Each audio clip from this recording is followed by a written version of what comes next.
Two. Hey guys, Dr. Nick Raz of Santa Barbara Family Chiropractic talking to you about vitamin D. Okay, so one of the most important vitamins that you can get, period. Okay, so the cool thing is it's free as long as you're in the sun.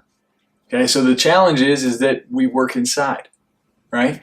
And depending on your latitude, your position on the earth, and the time of year, you can get less or more of it.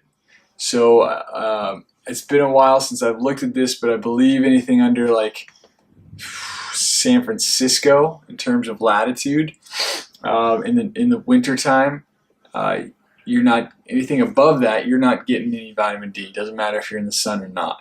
So for most people, it's a good idea to supplement in the winter, especially if you're not getting sunshine regularly. And regularly means having your shirt off, or at least in a swimsuit.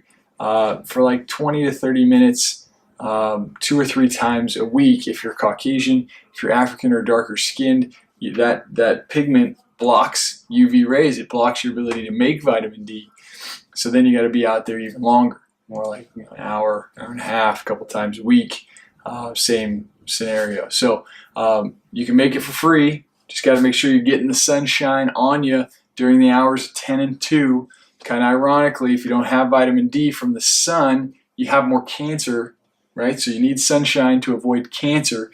In fact, skin cancer issues, there's a lot of controversy on that as to whether or not the sun is the issue or it's the lack of vitamin D, because you actually find, a lot of times you find more skin cancers in areas without sun, like northern Maine, where my wife is from, as opposed to like sunny Southern California.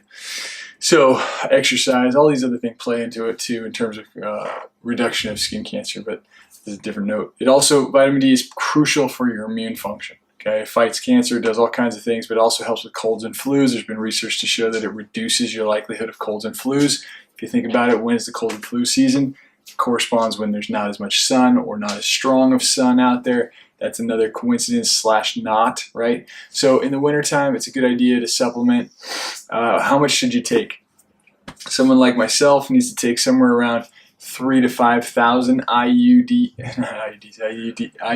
international units, per day. That's how much you're going to use at 200 pounds. If you're 100 pounds, half that.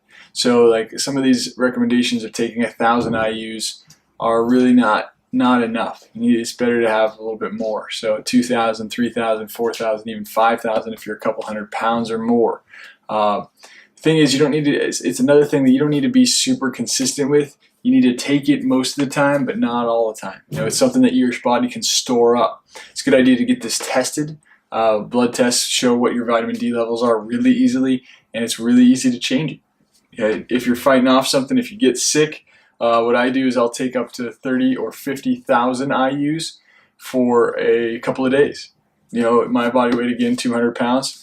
30,000 IUs is really totally fine for most adults for a couple of days, 2, 3, 4 days. When you're out in the sun, in your swimsuit in the middle of the day, and in terms of 10 to 2, you're gonna get about 20,000 IUs in like 15 to 20 minutes. Okay, so having 30 or 40,000 isn't a big deal. If you did it ongoingly, you could get a little toxic with that.